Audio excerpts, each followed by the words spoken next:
5, around verse 24 is where we're going to start today. A lot of times I'm all over the place, but today I'm pretty much locked in right here. And we're talking about chasing a healing. Chasing healing. Sometimes it takes more than just wanting to be well. Would you agree?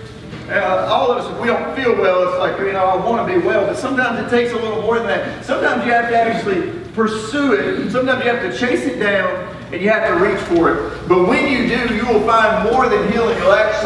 You'll be made whole. And there's more to healing. I love healing. Yeah, if I'm sick, I want to be well. But you know what? I want to be whole more than I want to be well. Whole covers the whole gamut of it. It's like, hey, my finances may need a blessing. I'm made whole. Hey, my blood work needs to come back normal. I need to be whole. Hey, my family needs a touch. I want to be whole. And whatever God has deemed as whole, that's where I want to be. Healing is like, my throat's sore, I wish it wasn't, but whole is so much more than that. And I think we have to understand that. We'll see it in this passage, but Mark chapter 5, verse 24. Here we go. So Jesus went with him, and a large crowd followed and pressed around him. And a woman was there who had been a subject to bleeding for 12 years. 12 years of sickness. 12 years of wanting to be better and not being better. 12 years of reaching but not obtaining what you're reaching for. 12 years of your body beating you down. I mean, if you're bleeding for 12 years, you're not feeling very well. Your iron is probably low. You're probably wore out. You're probably dehydrated. You have all these things. And for 12 years, this is her existence. 26. She had suffered a great deal under the care of many doctors. Look at that. It didn't say that she had been given relief under the great care of doctors. It says she had suffered a great deal under the care of many doctors and had spent all that she had. How much is all? All. It's like I've been to Disney this week. I've spent all that I have, okay? I've spent it all. But yet, instead of getting better, she grew worse. Now, how defeating is this for this woman? When you're going to the doctors, you've literally given them all the money you have. You've literally wasted everything that you have to try to get better because you're in pursuit, right? You want to get better. And then you spend it all. And instead of getting better, Lord, just a little bit of relief would be nice. You get worse. See, that starts working not on your physical body, but it starts working on your mental as well. Am I going to die? Am I going to live? Is it going to get worse? Is it just going to keep getting worse? I already feel pretty bad. Is it just going to keep going this way? And she doesn't know things, so she's sitting there, and it's just getting worse, and she's giving all she had. And it says, when she heard about Jesus, she came up behind him in the crowd, and she touched his cloak. And because she thought, if I just touch his clothes, I'll be healed. Immediately, her bleeding stopped, and she felt in her body that she was freed from her suffering. Instantly. That's the kind of healing I want every time. At once, Jesus realized that power had gone out from him, and he turned around in the crowd and he asked, "Who touched my clothes?" You see the people crowding around against you, the disciples answered, and yet you can ask, "Who touched me?" In other words, there's tons of people here. Everybody's touching you. But Jesus kept looking around to see who had done it. And then the woman, knowing what had happened to her, came and fell at his feet, and trembling with fear told him the whole truth. And he said to her, "Daughter, your faith has healed you. Go in peace and be freed from your suffering." I'm telling you, 12 years of suffering. 12 years. I don't even know how you remain optimistic after 12 years. Wouldn't you just go to bed and just say, "Well, Lord, if I'm going to die, I'm going to die. I've been doing this for 12 years. This is my existence." And this is a relatively young woman. And 12 years is probably half of her life that she's had this issue. And she suffered. But immediately, she's healed. It's the woman with the issue of blood. This has been a life-altering illness. It's on her thoughts. It's on her efforts. It's on her time. And it's on her money. I would say this. She is bound by this sickness. Bound by it. You can't just go out freely, go do what you want to. Why? She's unclean, number one. She's not even supposed to be in this crowd where Jesus is at. It's against the law for her to be here. And she says, I don't care. She's sought professional help. It says that she's consulted many doctors and suffered at the hands of many physicians. Look, and a certain woman which had an issue of blood and had suffered many things of many physicians, had spent all that she had and was not deterred. No, but she grew worse. I don't know what treatments they tried. I don't know what the medicine was like at that time. But I know this, it didn't help. Can you imagine that somebody says, oh, you've got cancer, and they start giving you chemotherapy. Chemotherapy just wrecks the body. It just destroys you from the inside out, and in hopes that it kills the cancer too. But can you imagine if they gave that to you and cancer was not your problem? And it would just wreck you. And you just suffer. And you're like, is suffering is it just my lot in life? Have you ever been in the place where the treatment is worse than the disease? So I've dealt with this neck issue for a while now, and they gave me this medicine to take, and I'll be honest, they helped me. Man, my neck hurt, but all of a sudden I was seeing double vision. All of a sudden I was feeling weak. I felt weird, I'd just be standing here, all of a sudden I'd be like, I was like, you know what, forget this, out with the medicine, well, back to the neck pain. Because I'd rather have the neck pain than the double vision and the dizziness and the weirdness that it felt. See, sometimes the treatment is worse than the actual problem. And so she's consulted many doctors, but she had spent lots of money. And this had been her life for 12 years. 12 years seeking a cure. Anybody ever had prayer for something for 12 days? 12 days is a long time when you're looking for an answer. For 12 years. This is the situation. She's tried all she could. And she spent all she had. Let me ask you this. Why would you spend all that you had? Because you know what? Money doesn't matter at that point. When your health is bad, it just don't matter. What do I mean? I remember in 2011, I swapped jobs, and I'd been working in Homeland Security. I went to work for this company out of California, and they told me, they said, okay, for 90 days, you're not going to have insurance. I had major medical kind of rollover plan. I was paying a good bit for it, but I couldn't go to the doctor. It was in the summer, so I thought, hey, man, you never get sick in the summer. I don't hardly ever go to the doctor, period. Well, after 90 days hit, they said, now you've got to wait 30 more days, and then you can apply. I was like, well, I thought it was 90. Now, it's 120 or whatever now. And I'm like, okay, well, 1 week to the day before my insurance kicked in, I got strep. I'm sorry, guys. I must just be the biggest baby ever, because it's about to kill me. I had strep as a kid. I don't remember being that bad. But I'd rather shot myself in the leg. You treat the wound, you bandage it up, and you move on, right? But man, strep killed me. I laid there and I thought, man, I don't have insurance. You know what? I got up that next day. I said, I don't even care. I don't care what it costs. I said, April, I'm going. I'll put it on a credit card. I'll put it on whatever it's got to happen to get better. That is what I'm going. And I said, you know what? It doesn't matter to me. I will pay the doctor in cash. I don't care. I remember another time we were on vacation and Hosanna was sick. And she had an ear infection, and she had a bunch of those when she was little. And she, right in the middle of our vacation, vacation was at the time, wasn't going that great. And I carried her to the doctor, and they said, we don't take your insurance. You can pay us cash. No, I can't. No, I can't. And so, we sat around, we carried her to the ER. It cost us about 3 times as much as what it would have cost us at the doctor. But it didn't matter to me because I wanted her better. See, money doesn't matter when you feel bad. When you feel bad, when you're sick, when you're searching for a cure, money doesn't matter because all the money in the world is not as valuable as your health. You will spend all you have to feel better. And it doesn't matter how much you have because you don't think of ways to spend it because all you want is to be healthy. If you're sick, you don't care about going and buying new things. You just want to feel better. You're like, man, if I could just get out of this chair, it'd be great. See, find someone dying and ask them if money matters. If you could offer them a guarantee of being better, they would pay a large amount. They would sell all they have for their health.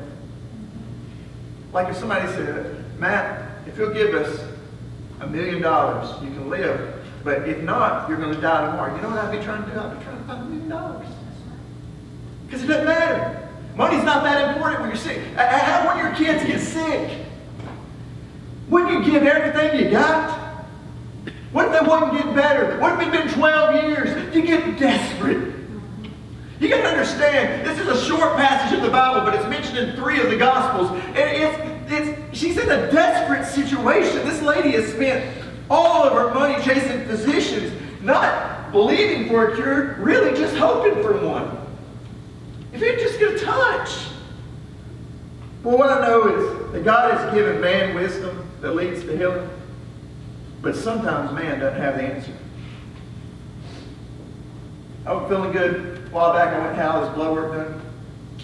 And they said, everything in your blood work is normal.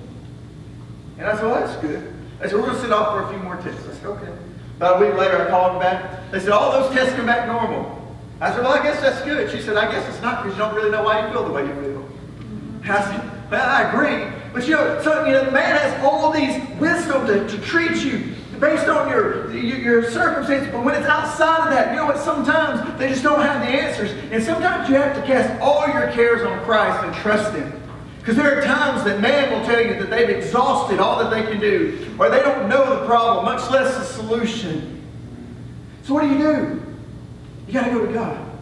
And so that's what she did. She said, you know what, I hear Jesus is coming by. And I'm just going to get close enough to touch Him. And if I get close enough to touch Him, I know I'm going to be whole.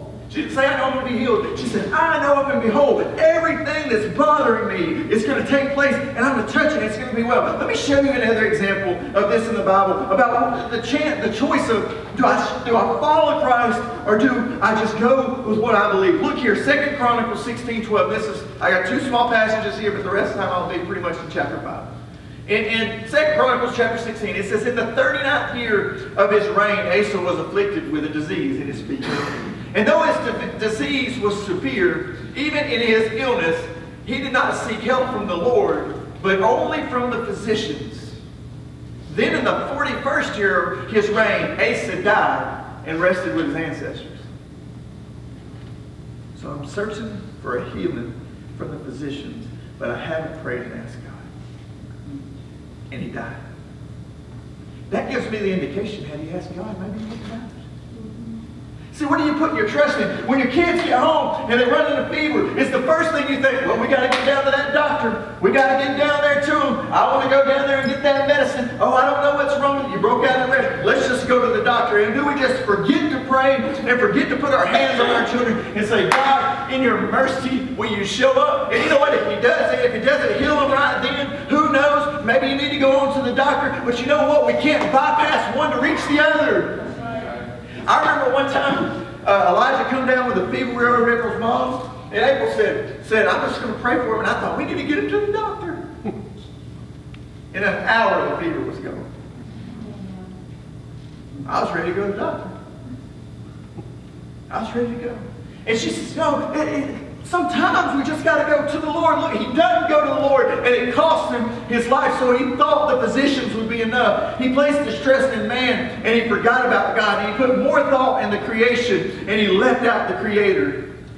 See, it's easy to miss our healing, focusing on what we think is practical, but sometimes it's the impractical, the prayer in the middle of the night, the push through the crowd. That is what brings about the healing. If a doctor could have healed the woman with the issue of blood for 12 years, he would have. But she didn't have any more answers, so she took it to the place that had the answer. That's right.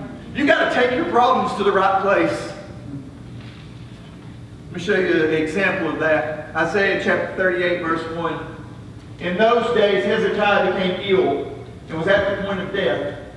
The prophet Isaiah, son of Amoz, went to him and said, this is what the Lord says. This is what the Lord says. Put your house in order because you're going to die, and you will not recover. God himself said this to Hezekiah.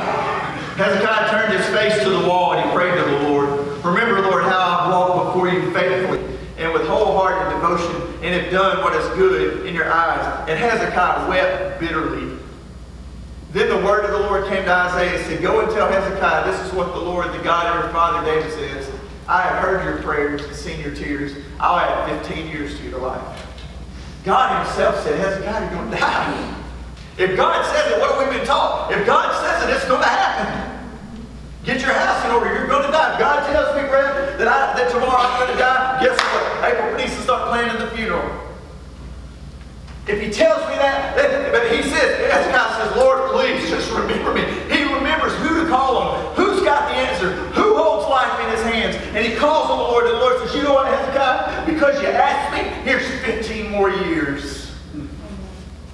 15 years probably seemed like an eternity when you thought you had a few days.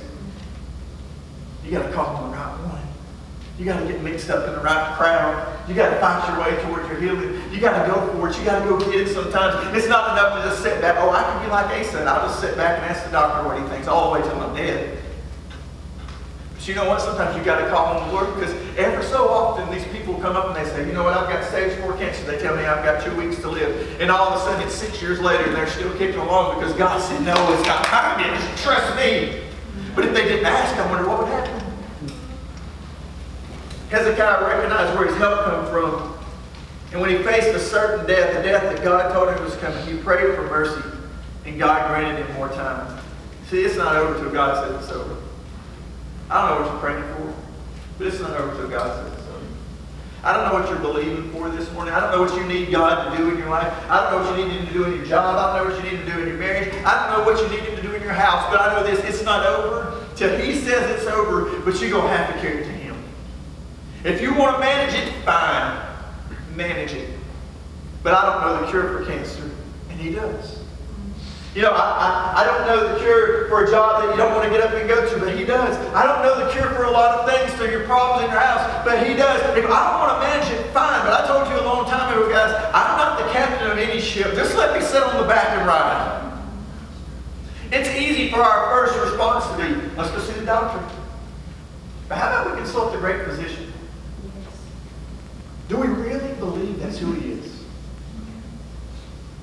Even when the prayers don't work, do you still believe that's who He is? Even when you pray and it doesn't happen.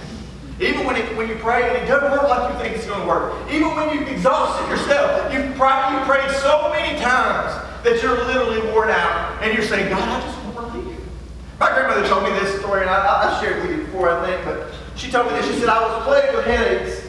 And she said, I just constantly, her head hurt so bad. She head hurt just so bad. And she said, and one day, as I was hurting, I said, Lord, if it was my child, I would heal him. He healed him. She said, I can trace it back to that moment. I don't know why God does things the way He does. But I know this, He does care. He's moved by compassion. He's moved by our hurt. And we think He's not listening. But He was listening that day. If it was my child, I'd heal the Lord. And it struck a chord in his heart, and He healed her. You know, what are we missing because we're not carrying it before the Lord? Here are 2 examples of people being granted life over death because they chased after their healing. You got Hezekiah, he gets 15 more years. You got the lady with the issue of blood. She's been that way for 12 years. She's getting worse. So that means, you know, there's only so much blood you got to bleed. You know, she's getting worse, but they fought for their freedom. And that's what she's doing. She's fighting for her freedom. I feel her pain. I feel her restlessness, her desperateness. Have you ever been sick and just said, Lord, just get better? If there's even a small chance of getting better, you know what? It's a chance that she's willing to take, and so she gambles it all. Think about that. She's unclean. She's not supposed to be where unclean people are. If people recognize her, what are they going to do? They're going to shame her, number one. Unclean. You're supposed to be here. They're going to yell at her. At that time, you know, women didn't approach men. It wasn't like you could just walk up and just all of a sudden take the show and be the center of attention. You weren't really allowed to do that. Not only that, women with bleeding issues were labeled as unclean and not allowed to go near people who were clean, so she shouldn't even be there. Well, what'd you say, Rachel? You said she's desperate. See, sometimes you have to be desperate to see a difference. You say, well, when's my kid going to get together? When are you going to get desperate for your kid? When are you going to quit excusing what they do and get desperate? With your own life, with your marriage, when are you going to get desperate for your marriage? When you say, oh Lord, I don't even know how to do it. But you do. And say, Lord, I'm as desperate. I can remember being desperate for Hosanna. She's in the little crib up there. They think she's got a blood clot. April's upset. Everything. It's about 8:30 at night. We're exhausted. We've been at UAB for so long. I just stretched out on the floor. I'm desperate.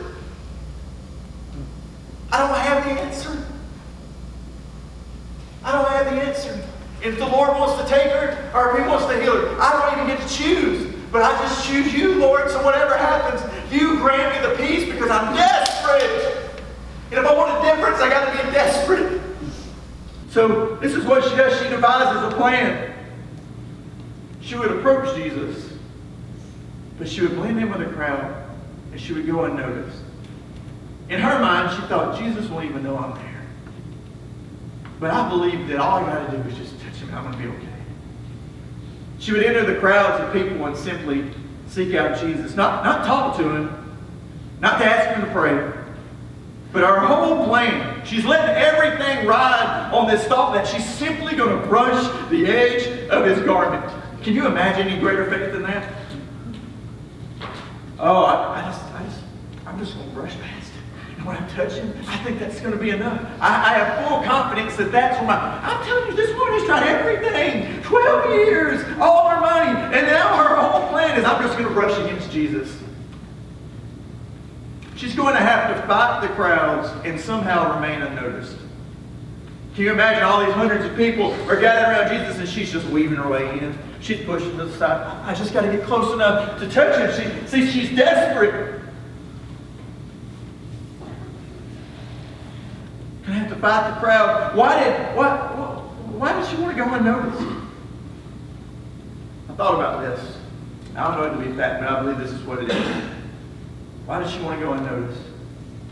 Because she didn't want her condition to be exposed. Think about that. She didn't want her illness revealed. She just wanted it healed. Everybody ain't got to know that I got something going on. Everybody ain't got to know that my family's struggling.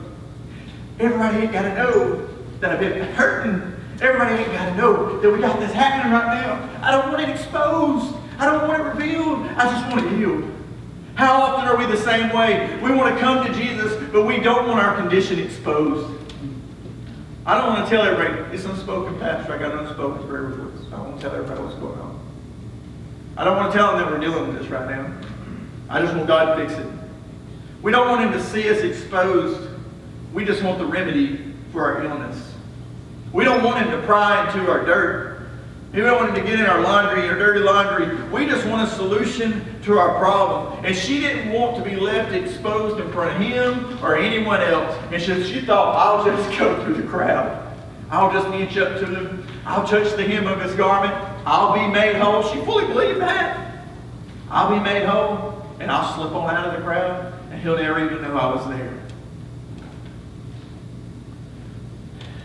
Sure, people may recognize her and call her out, but it's a risk she's willing to take.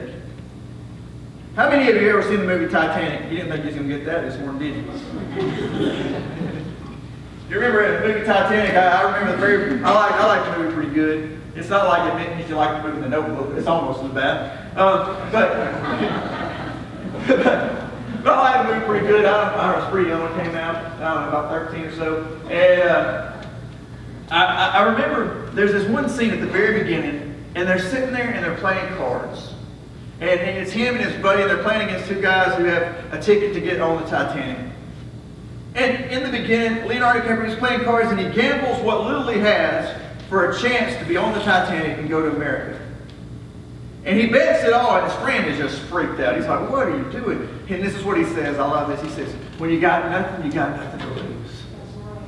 When you got nothing, you got nothing to lose. In other words, for the lady with the issue of blood, I've got nothing to lose. I'm going to die if I don't go to him. I might as well fight through the crowd to try to obtain my victory, to try to get my healing. It's worth it to me because you know what? Living another day like this isn't freedom. Why do I want to keep living in bondage? Why do I want to keep dealing with this difficulty? I've got nothing to lose because I've got nothing. It's not like she'd have a husband. It's not like she'd have a family. She's got nothing. So she's got nothing to lose. I thought of this woman with the issue of blood. She had been depleted of life. Think about that. One drop of blood at a time. I've seen people get their blood drawn for give blood at work and pass out like 30 minutes later. So I can imagine if you're bleeding all the time, you probably feel pretty cruddy. She's not only that, but she's young, but she doesn't look young. So she's been depleted of her youth. She's been depleted of her vitality. She's tried everything else. But just so happened, she knows that Jesus is going to come back. So she risked it all with the hope to have it all. She risked it all with the hope to have it all. The disease she had was not small. She had had it for a long time. But even after years with no explanation, her expectation is not small either. She didn't go out there and say, well, maybe he'll heal me, maybe he won't. Maybe this will work, maybe it won't. She's tried everything. You would think she would just be willing to give up at this point. Like, nothing's going to help me. You've been there before. They're just giving me another medicine. I'll just take another medicine. It's probably not going to do any good. None of the rest of them have done any good. But she doesn't. She has an expectation. She says, if I can just touch the hem of his garment, I'll be whole. She came with the expectation of being made whole, and she left what? Whole. What you come with an expectation for this morning? Because whatever you expected is what you're going to leave with. Whatever you are expecting to gain is what you are going to have. See, it's mind-blowing. She wanted to be whole. She expected to be whole. She carried it to the right place, to Jesus, and she left whole. Her faith in the power of Jesus produced her desired outcome. She didn't come with small expectations. She didn't anticipate either just a healing. She expected to leave whole. See, everything changed in the moment that she began to slip and push through the crowd. When she became aware of Jesus' path, he became aware of her presence. You know what I'm saying? When it's crazy to me. She became aware of his path. Where is he going? I'm going to get in that. And then all of a sudden he said, what? He said, who touched me? He became aware. Like there's millions of people. There's hundreds of people around him. Everybody's bumping him. If you've ever been to Disney, you know what that's like. Good grief, everybody's touching you. If they'd asked me who touched me, I'd have said 60 of them. They just all come by me at the same time. How would you know? How would you comprehend? No, he doesn't know. And so he turns around and he says, who touched me? And when she put herself in the path of the Master, he didn't let her leave with just her healing. He called her daughter, and he recognized her faith. At once, Jesus realized the power had gone from him. And he turned around in the crowd and he asked, who touched my clothes? You see the people crowding against you? His disciples answered. And yet you can ask, who touched me? But Jesus kept looking around to see who had done it. And then the woman, knowing what had happened to her, came and fell at his feet, and trembling with fear, he told him the truth. In one book, I think it's in Luke, Jesus says, virtue left my body. So I knew somebody touched me. And he said to her, he said, daughter, your faith has healed you. Not daughter, your prayers has healed you. Not daughter, my power has healed you. Your faith has healed you. Because you believed it, you received it. And because you brought it to me, I brought it out of me. Go in peace and be free from your suffering. Jesus wanted to do more than heal her. He wanted to increase her faith and encourage her character. When she touched him and she got healed, all of a sudden she had a greater faith than she had the minutes before. But then because her daughter, and it's like he wants to encourage her character. Daughter says, hey, you belong to me. Hey, you're family. Well, he could call her anything. He said, friend, lady, random person. Anything. I mean, he could have called her anything. But he doesn't. He addresses her with sincerity. And her next steps would be more confident. And her next move would be sure. She had not just rushed against him. She actually had encountered his presence. See, an encounter leads you change. And we've talked about this. If you want to be changed, have an encounter with the Lord. How can you encounter him? Well, number one, you got to get in his path. See, his goal was to make her whole. And in order to do this, someone had to speak to her brokenness. See, sickness don't just break your body, it breaks your mind. It breaks your heart. It breaks your feelings. See, when you have lived impaired for so long, it's hard to see yourself as composed. It's hard to see yourself as complete. When you've been labeled sick, it's hard to feel well. Yet Jesus looks at her and he doesn't call her friend. He doesn't call her lady. He calls her with all terms of endearment, daughter. And at the moment, she's completely exposed before him. And he gave her a term of endearment. He labeled her as his child. And he spoke life into brokenness right there in the midst of all the people. and she fought to brush up against him, and he stopped everything to encounter her. Think about this. Her whole hope was just that she would pass by. And he stops everything. He stops the movement of the crowd. He stops the forward progression of the disciples. He stops everybody. He says, hold up, I got to know who touched me. For her. She understood that day Jesus' plan. See, the plan that day wasn't for Jesus to come to her house. Do you understand this, guys? That there's things that you could probably have that you don't have because you don't seek after them. There's things that you could have. You could be walking in freedom that you don't have because you're not seeking them. And see, Jesus' plan that day was to go in somewhere else. He was going in the opposite direction. He didn't have a plan to heal her, but yet she's mentioned in 3 Gospels. But yet, because she decided to put herself in the path of Jesus, it changed history. It changed every outcome. She understood that his plan was not to come to her house, but that didn't stop her. He said, I'm not sure if it's God's plan. Why don't you just get in the way? Do you want your healing? See, if you want his touch, sometimes you have to take it to him. Say, oh God, why don't you just come where I am? Why don't you just come over here? No, God, I'm coming to where you are. I'm going to get into your path. I'm going to make sure that you don't miss me. And I'm going to keep showing up till something happens. Oh, I don't understand why you don't just come this way. Sure, I don't understand that. Maybe you've got something to do. But I'm hoping that eventually I'm just going to be in your path so much that you're going to have to take notice of me. You're going to have to reach down and you're going to have to affect my life in some kind of way because I am coming for a solution. See, I'll get to that in a minute. Sorry. When she came to the solution, when her faith had taken legs, what I know is his response was rapid. When her faith took legs, his response was rapid. This is what I know. You're not healed out of your need. You're healed out of your faith. If you were healed out of your need, it would never happen. Oh, I'm sick, so God's going to make me better. If you were healed out of your needs, it would never happen.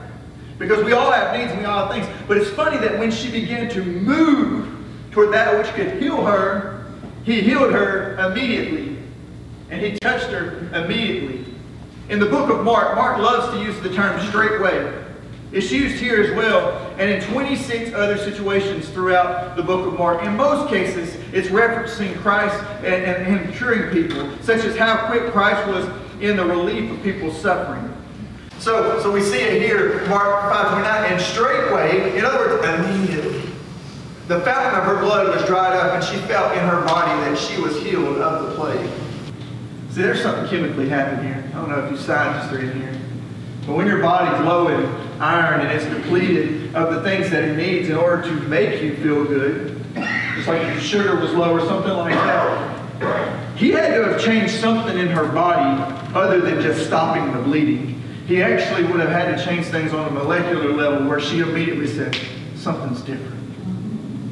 You know what I'm saying? It's deeper than just, hey, he just touched her, she quit bleeding. No, he changed things on the inside. And he, like I said, he spoke to her brokenness. Jesus did not waste time in relieving her of her suffering. She boldly stepped out, she took the risk, and she received the reward. When is the last time you took a risk to receive what you asked?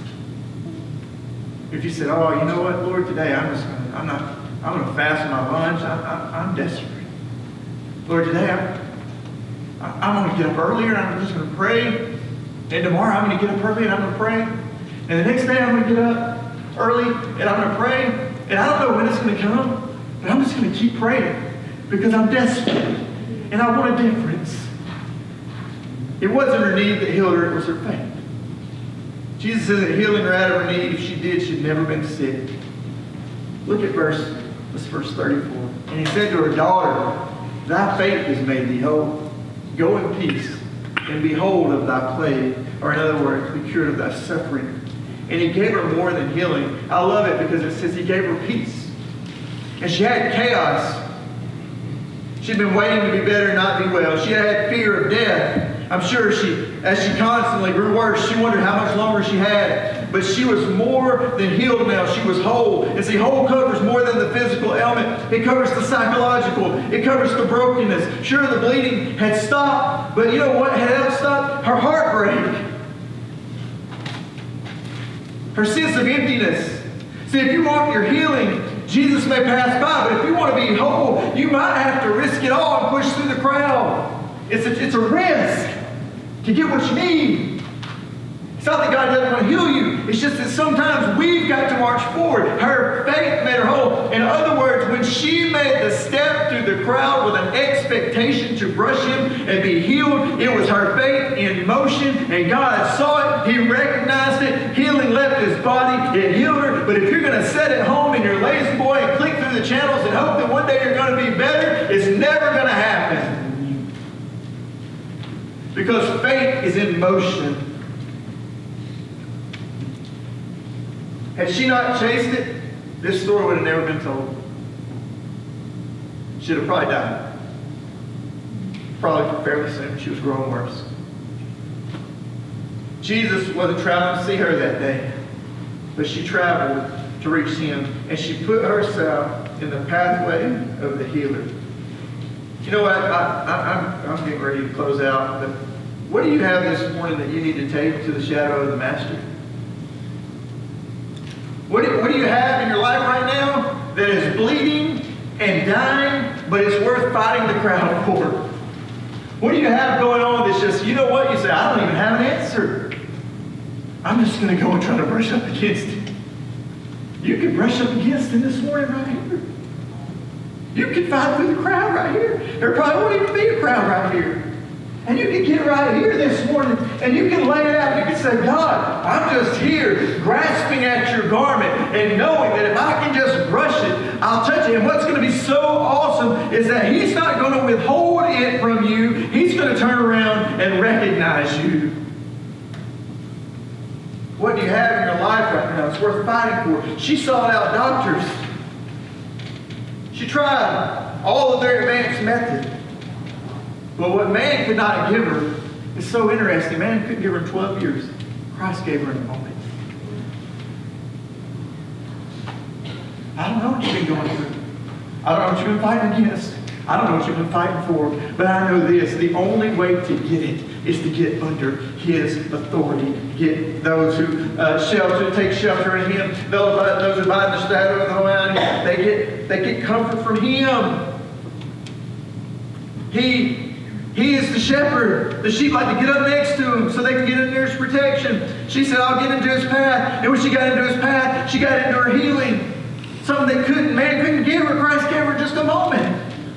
She saw a solution. And you know what's interesting about the whole thing? It's that she saw a solution.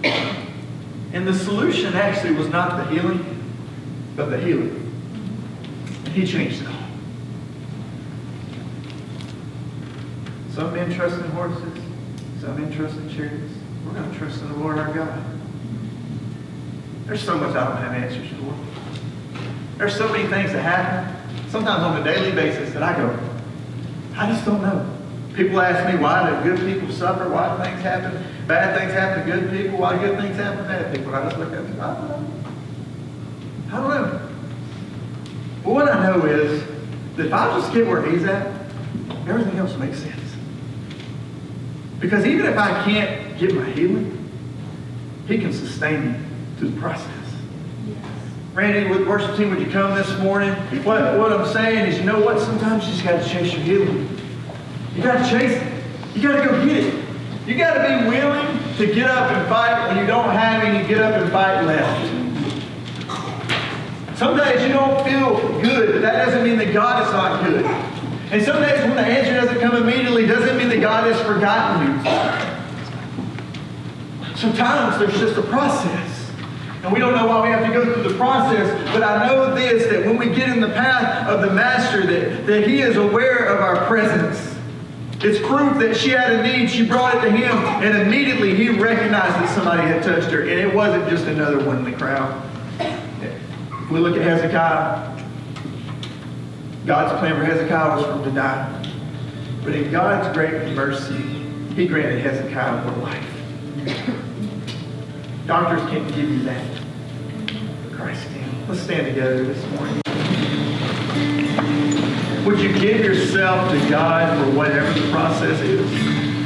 For whatever the path is? Would you get desperate enough so that you get a difference? That's what we're wanting this morning. I just wanted you to get hungry enough to chase. As the altars are open this morning, it's just to say, hey, I'm here, Lord. I'm reaching at the hem of your garment. And I'm just going to stay here till you notice me. I'm just going to stay here so something's different. As they sing this morning, the altars are open.